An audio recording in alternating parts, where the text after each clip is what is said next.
Welcome to the HCI family of podcasts. We're your source for personal, professional, and organizational growth and development. We share our own original research, explore industry trends, and interview executives and thought leaders from across the globe. Join us for practitioner-oriented content around all things leadership, HR, talent management, organizational development, and change management. Maximize your personal and organizational potential with the HCI family of podcasts.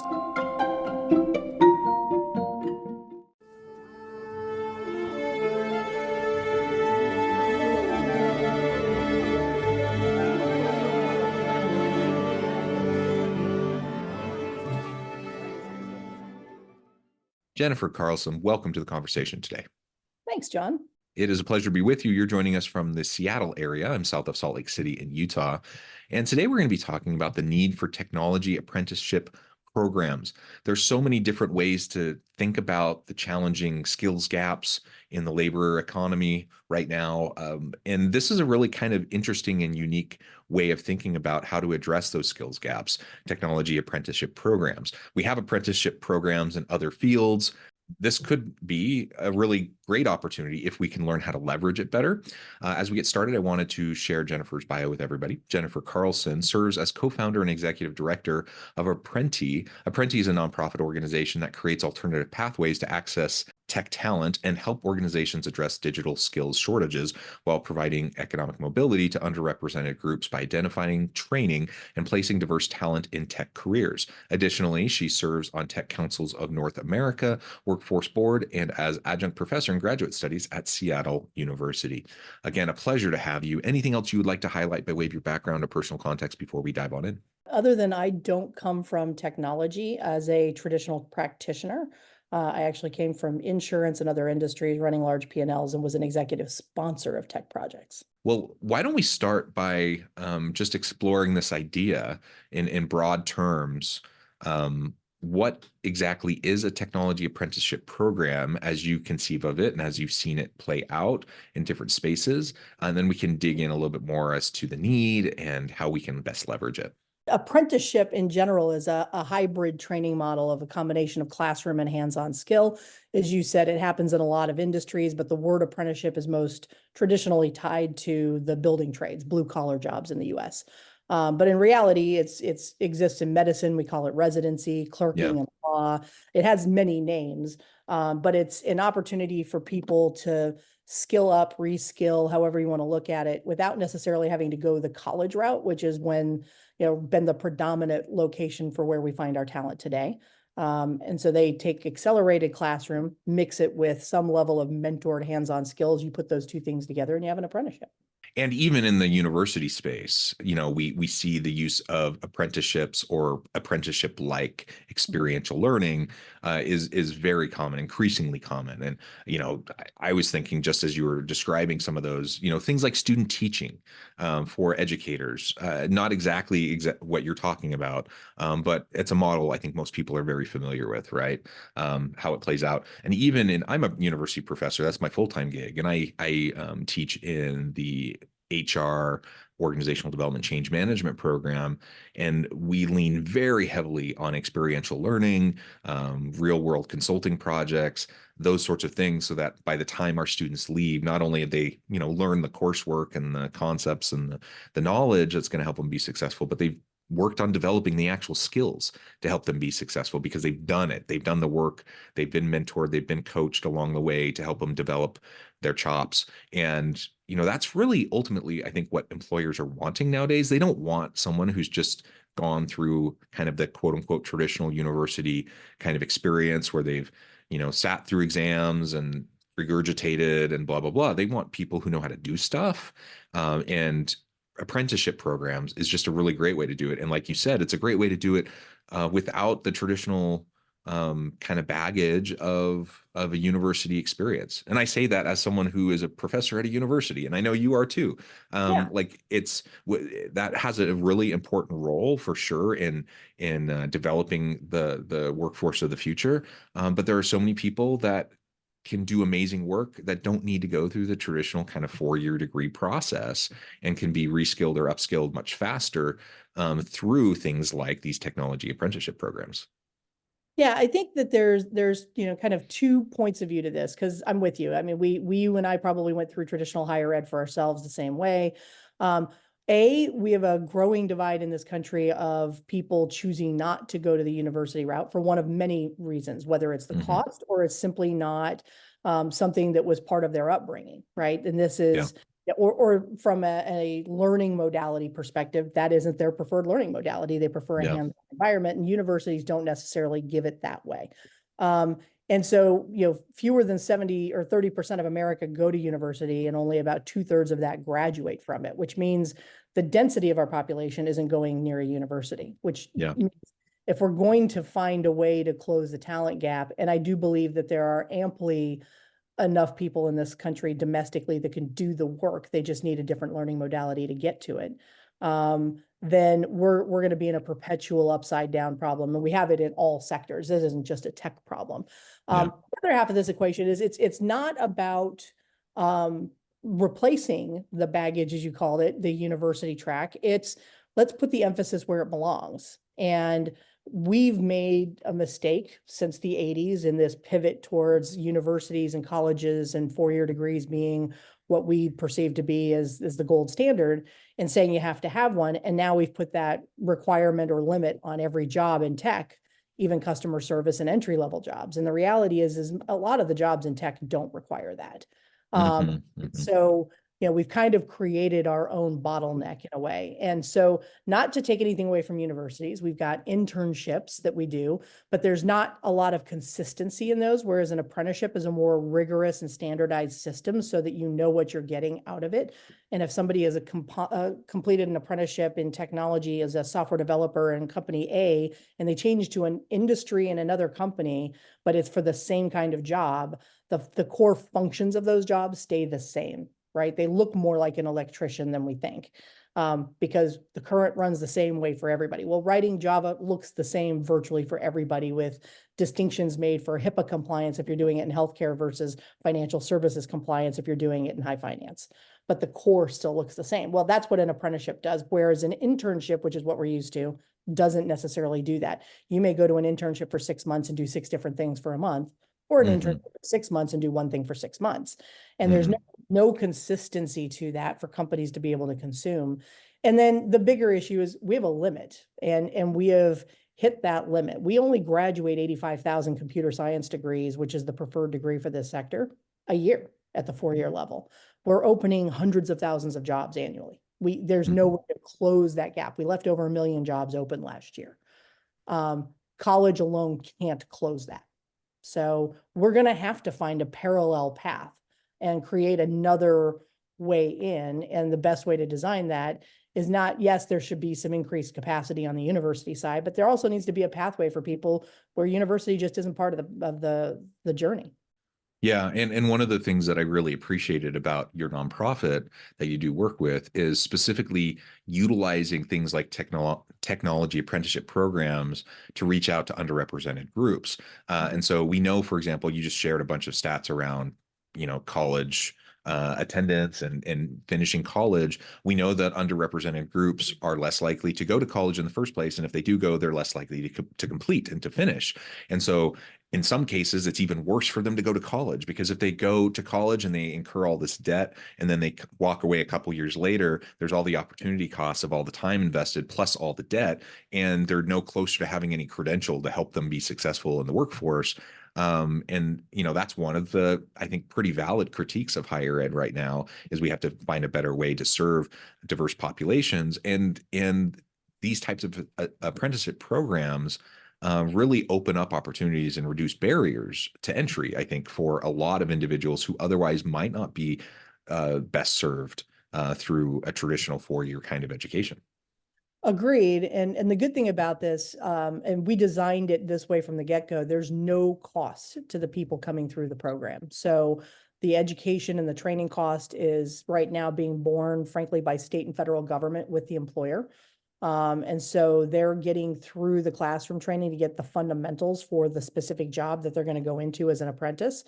And they're getting that training at a level that the employer needs. So we're able to modify the curriculum to meet industry requirements, as opposed to the way curriculum has been historically done, which is, due to accreditation, it has to hit a certain bar, but also doesn't change and evolve very often. Mhm. And so this allows us to find best of breed in the moment and find the training provider that can deliver what the employers need at today's standard quickly, but also at a depth of knowledge that, frankly, more often than not, they're coming into the job farther ahead on the curve than fresh out of college grads. Mhm. What's missing is that the college grads get the fundamentals of theory that they don't get in an accelerated classroom environment on the apprenticeship side. So the two sides are almost complementary. Yeah. Less hands-on on the university, but theory is there, and more hands-on without the theory on the apprenticeship side. And we even ask employers if they have the means or if they're enterprise level to match the two together when they come in, so that they can be mentoring each other and not just rely on the mentor who's full-time in the job to help them. Lest we come across as like really being negative towards higher education, of course, I want to dispel that. I'm a big believer. I'm a full-time university professor. Have been, and on the tenure track, and a full professor now for 15 years. And so it's hugely important, but you're highlighting, some of the gaps at quote unquote traditional university type Mhm. experiences, right? Yep. And what I've seen, so I'm at a regional teaching university, Utah Valley University, south of Salt Lake City. We are open enrollment, meaning we serve everybody, anyone who comes, which I really love the mission of the university. We're trying to reach underrepresented individuals, and to help them be successful, meet them where they're at, and help them to achieve. And perhaps it's due to our mission, perhaps it's due to our open enrollment kind of approach. But we have kind of deeply embedded in our DNA this idea that we have to really create career ready individuals, people that have tangible skill sets. So kind of marrying the two, like you were just describing, taking the theory with the practice, more experiential learning, and really building that, embedding that throughout the programs. And I'm just a huge believer in that. And I would love to see more universities go that direction. Because I think we just better serve those people that we take in. Now, that said, again, coming back to this idea of apprenticeships, that some people, it's just not in their best interest to go, take time out of work and go take a full-time 4-year degree kind of traditional university experience. And so these types of nationally registered apprenticeship programs and technology can really be a huge help. Can you walk us through kind of the nitty-gritty of what that looks like, what those experiences often entail? Perhaps either there's people listening today who could see that as valuable for themselves or for, their loved ones, or perhaps, a leader who's listening might think, oh, this might be a new approach that we should really explore in trying to attract and retain top talent and reskill and upskill our workforce. Sure. Yeah. So apprenticeship is a job, first and foremost. So the classroom training is 20% of the apprenticeship. So you're looking at, several hundred hours over the course of an apprenticeship of learning time in a classroom environment, which could be, in our case, virtual. And then there's a minimum of 2,000 hours on the job where they're doing the work, being mentored by somebody in the job. And those two things coming together is what makes an apprenticeship. Classroom time alone without the job is pre-apprenticeship.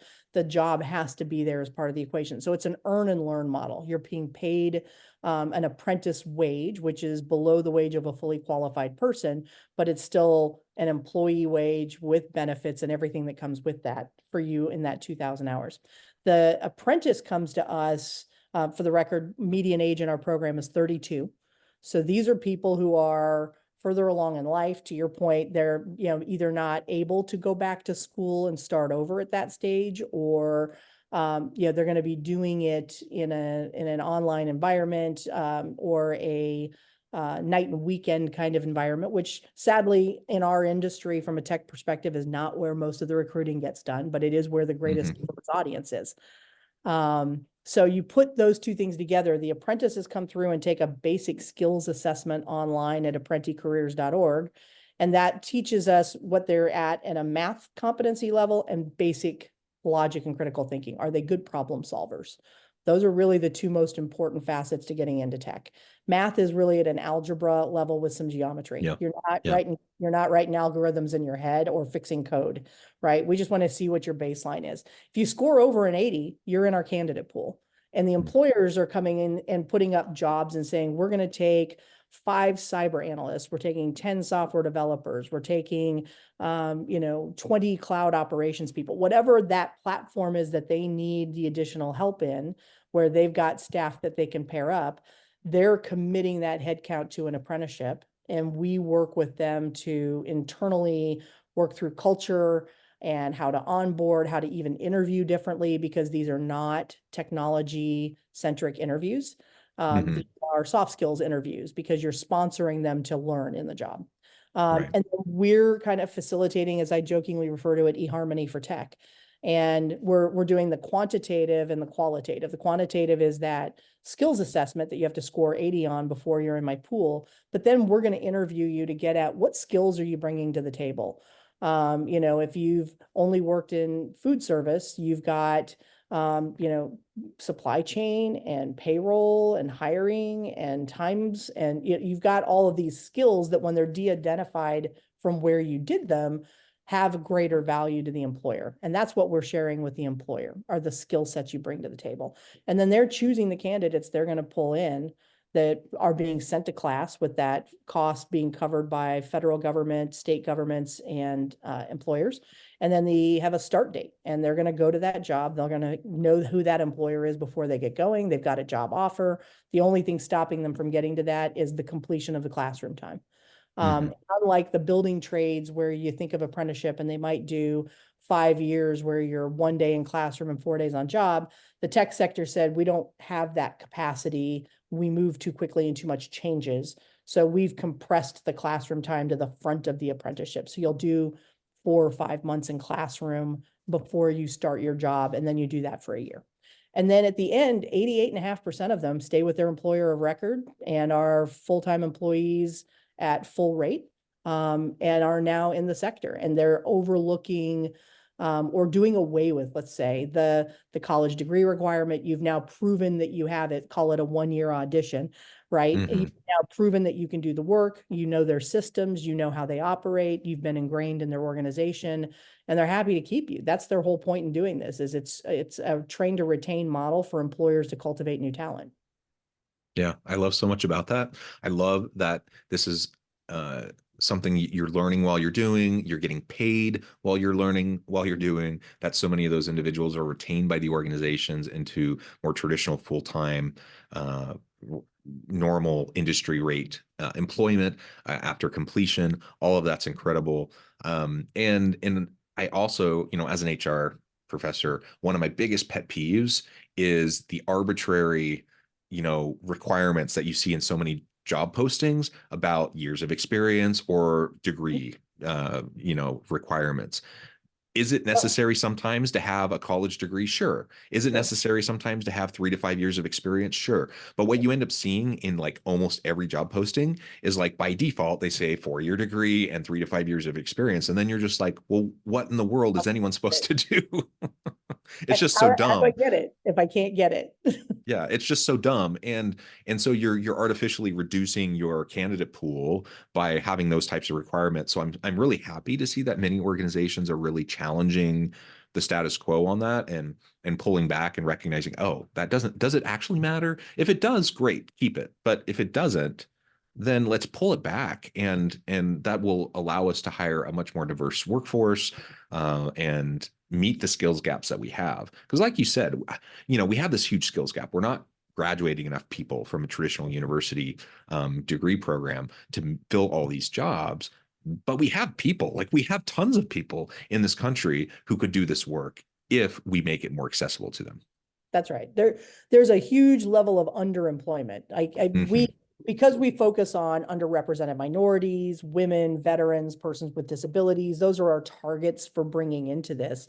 I will tell you that the number one role or occupation that comes to us are newly separating military, right? They're about to be veterans. Number two, Uber drivers.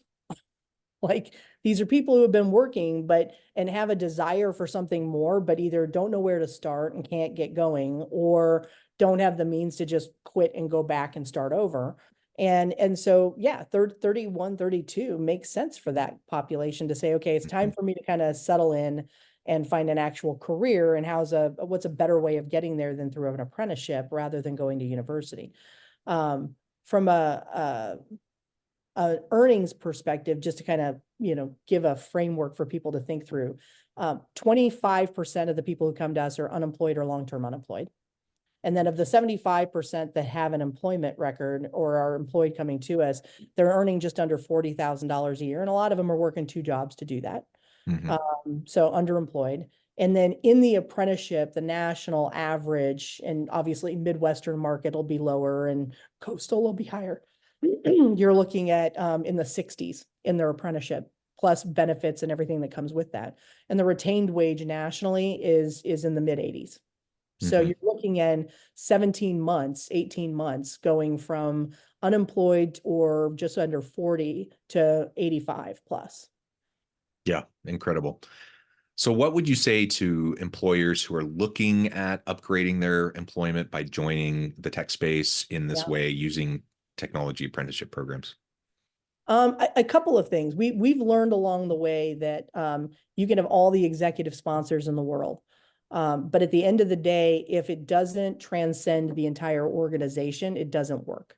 And so where we love to come in and have a conversation with senior leadership about how to become a training organization for yourselves.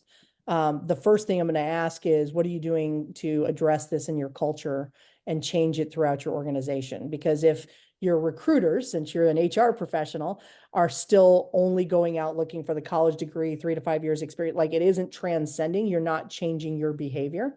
And so that has to change at every level. And that's the first conversation we're having with companies. If you're ready, or if you're already making a commitment to make those changes, then apprenticeship is a natural next step. Then we can help you operationalize that very quickly. But if you want to have a culture conversation, we will also have that with you first so that you can start the preparation work. Yeah. Yeah. Awesome. Jennifer, this has just been a fascinating conversation. Hopefully it's mind-opening for a lot of people who haven't necessarily considered this kind of a model towards reskilling and upskilling and attracting and retaining great talent. We've been exploring specifically in the tech space, but I think the principles here apply to a lot of different sectors and a lot of different job types. And so I think it's really important for us to think creatively and outside the box about how we can meet the skills gaps and demands, of the workforce of today and tomorrow. As we finish up for today, I just wanted to give you a chance to share with the audience how they can connect with you, find out more about your work, your team, and then give us the final word on the topic for today. Sure. So feel free to email me, jcarlson@apprenticareers.org. You are welcome to find me on LinkedIn and ping me there as well, and look for me under Apprenti. Or visit our website, apprenticareers.org, and send me an in-mail through the website if you're interested in learning more. I would say on 2 sides of the coin here, for the prospective candidates, I would say don't sell yourself short. Just because you think tech is hard doesn't mean that all jobs look the same any more than what companies have had to figure out, which is not all jobs are made the same. And so, yes, there are some jobs that require a higher level degree or a PhD in math if you're going to be a data scientist, but not all jobs require that. And so employers look critically at the jobs that have to have a college degree and start looking at classifying those jobs that don't and making them apprenticeship ready. And then on the candidate side, don't sell yourself short. Apply for apprenticeships and go online and watch videos and learn about what a day in the life looks like for each of the roles that you'll see on our site, so that you can understand what kinds of skill sets are being looked for. Because if you're a good problem solver, you might find yourself to be an excellent tech practitioner. Wonderful. Thank you so much. It's been a pleasure. I encourage the audience to reach out, get connected, find out more about what Jennifer and her team can do for you. Let's think creatively about tech jobs and tech apprenticeships. And as always, I hope everyone can stay healthy and safe, that you can find meaning and purpose at work each and every day. And I hope you all have a great week.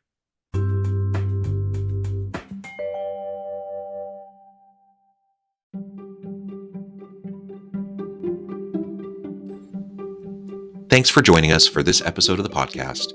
We hope you stay healthy and safe, and please join us again soon.